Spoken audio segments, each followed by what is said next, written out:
I was stunned by a shocking truth and became dazed. Out of the blue, she blurted out to me, "I just can't be without you." Cutting me off, she looked straight into my eyes. Her gaze conveyed a strong determination. Her expression was pure seriousness. "My name is Kevin. I'm a 27-year-old graphic designer. Currently, I work for a major design company, handling various tasks like designing posters and book covers. Despite I graduated from a vocational college 3 years ago, I won a design contest with a poster which landed me a job at this company. Until then, I had been freelancing, but after showing off my award-winning design, I miraculously received a job offer. The poster I submitted in the contest had a mermaid theme and was titled Mermaid Princess. It depicted a deep-sea mermaid swimming up towards the surface. The design transitioned from dark to light colors, creating a feeling of hope, which was highly praised by the judges. I have a strong attachment to this Mermaid Princess work as it was a turning point in my life. A job at a major company allowed me to be involved in various projects and led to fulfilling days. However, I had one concern. It was my boss, Director Bob. "Kevin, the font color doesn't match the background. Redo this flyer's design. From my perspective, who have studied at a prestigious art college, navy is better than blue in this case."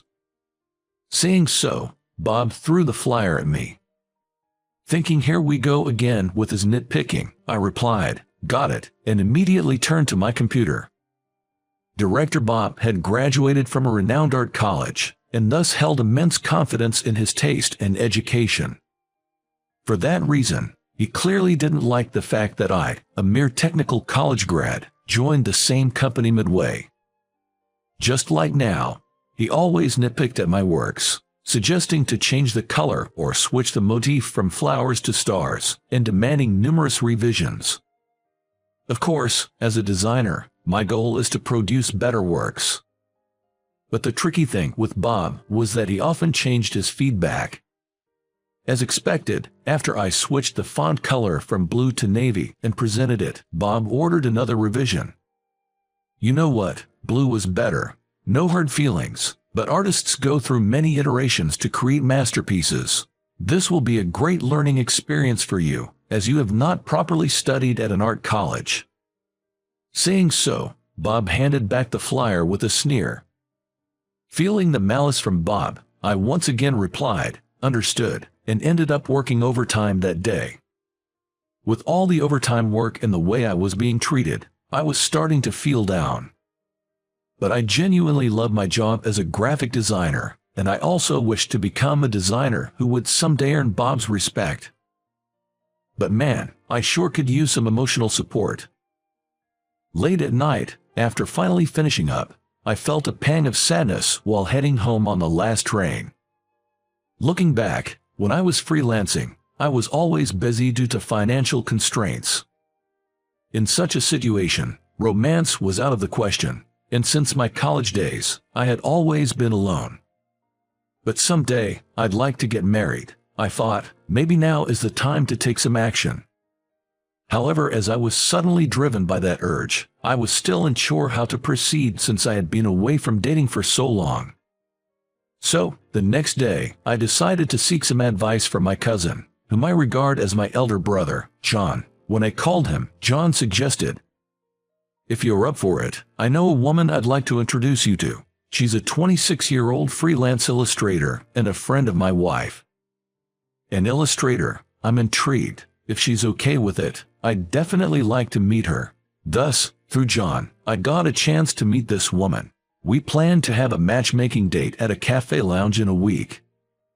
The woman's name is Catherine. I got to see her picture on a phone, and she was a beautiful lady with long flowing black hair. Despite I'm not that good looking, I showed Catherine my picture through John, and thankfully, I seemed to be within her acceptable range. Now, all that was left was to meet in person. Nervously anticipating our meetup the next day, I received an unexpected call at work. Suddenly summoned by Director Bob, I wondered what was up. Entering his office, Bob, with a smirk, began. "Kevin, I've been thinking of transferring you. The official notice will be out in 2 weeks. Start preparing for your new location so you will be able to begin working in a month." "Wait, you're transferring me?" Caught completely off guard, I was taken aback. The branch office he referred to was also known as the dumping ground for sidelined employees, infamous for hardly getting any design work. Why would I, who can handle designs at the main office, suddenly be transferred to that branch? When I voiced my confusion, Director Bob, with his usual condescending attitude, continued. "Well, Kevin, you've been working more overtime than other employees, and frankly, your level aren't enough for the main office. If you're unhappy with that, maybe you should consider resigning on your own terms. After all, you used to freelance, and that might be a better fit for you." His words made his true intentions crystal clear. Bob's plan was to pressure me into resigning by forcing an undesirable transfer. For me, if I was to be transferred to a branch where hardly any work comes in, it would probably be best to leave the company. Feeling the unfairness in Bob's actions but knowing arguing would be futile, I simply responded, "Understood. I'll submit my resignation form," and quietly left his office. I had always put in effort, hoping for recognition from Bob. But all that effort went down the drain. Though I was filled with a deep sense of frustration, I had a meeting set up with Catherine the next day. It would be unthinkable to cancel the matchmaking date the day before after expressing my interest. I should apologize sincerely. With that thought, I headed to the cafe lounge in a suit the next day. Arriving about 10 minutes earlier, I nervously waited for Catherine. Then precisely on time, she appeared.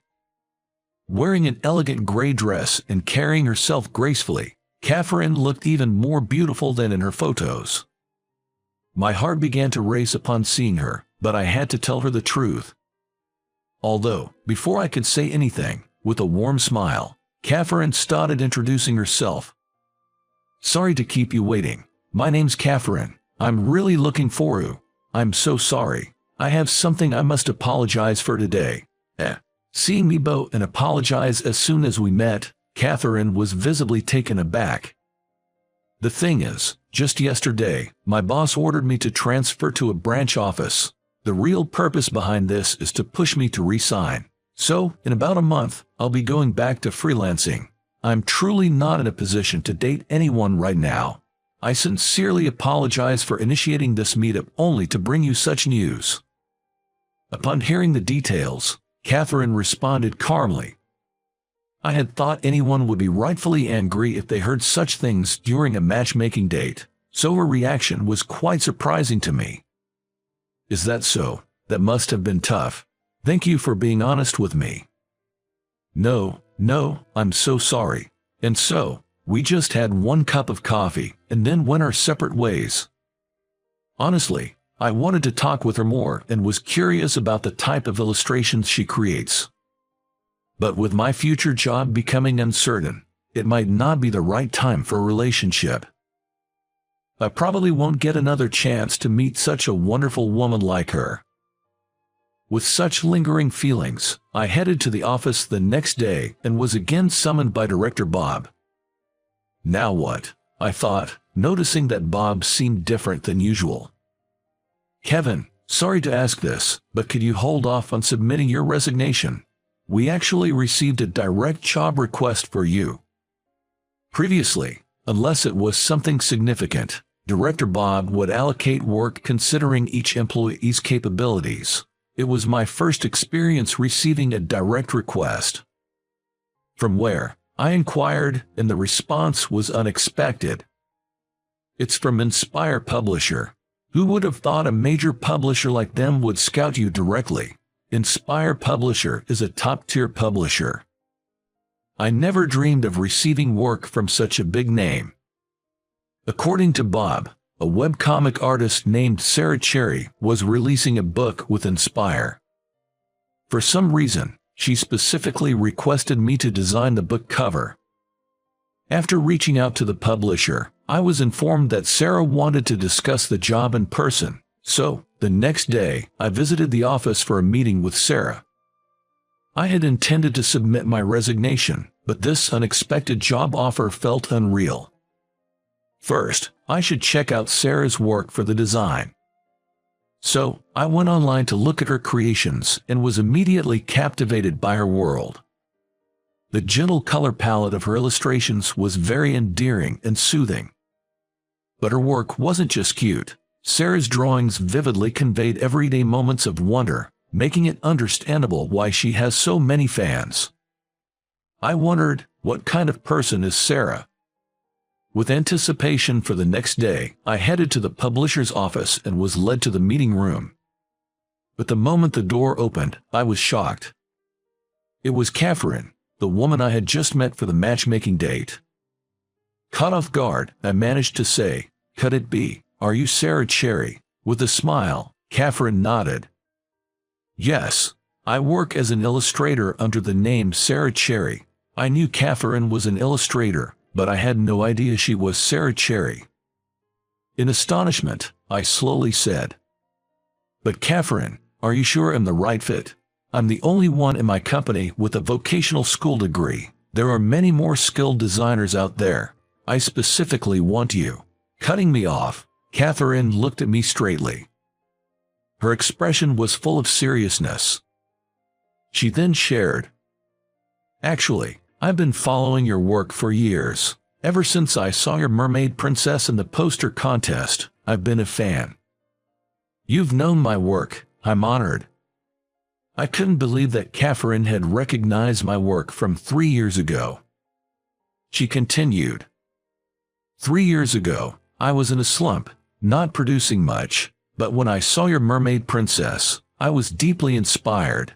The mermaid's desire to escape the dark sea and reach the shore where her prince awaited resonated with me. I felt that as long as I persisted like that mermaid, I would eventually see results. Your work inspired me to persevere."